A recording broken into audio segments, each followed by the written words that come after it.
கிருஷ்ணகிரி மாவட்டத்தில் உள்ள ஊத்தங்கரை என்ற இடத்த காட்டுறான். ஊத்தங்கரை குறிப்பாக காட்டு அங்கே தண்ணி பயங்கரமாக பாயறதெல்லாம் டிவியில் போகுது. அதே இந்த நியூஸ் 18 தமிழ்நாட்டில் தான்.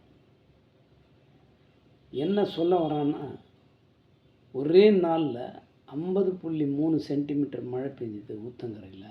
வரலாறு காணாத மழை அப்படின்னு சொல்கிறது. அது மட்டும் சொல்ல, 300 ஆண்டுகளுக்கு மேலே ஆயிருக்கு. இதுவரையிலும் 300 ஆண்டுகளுக்கு முன்னாடி நடந்திருக்கலாம்.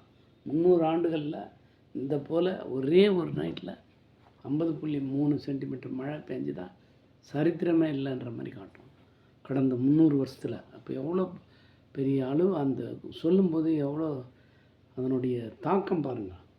50.3 சென்டிமீட்டர் ஒரே நைட்டில் அங்கே காட்டுற எல்லா வண்டி அடிச்சின்னு போய் தண்ணியில் நிற்குது. அதை தீயணைப்புத்துறை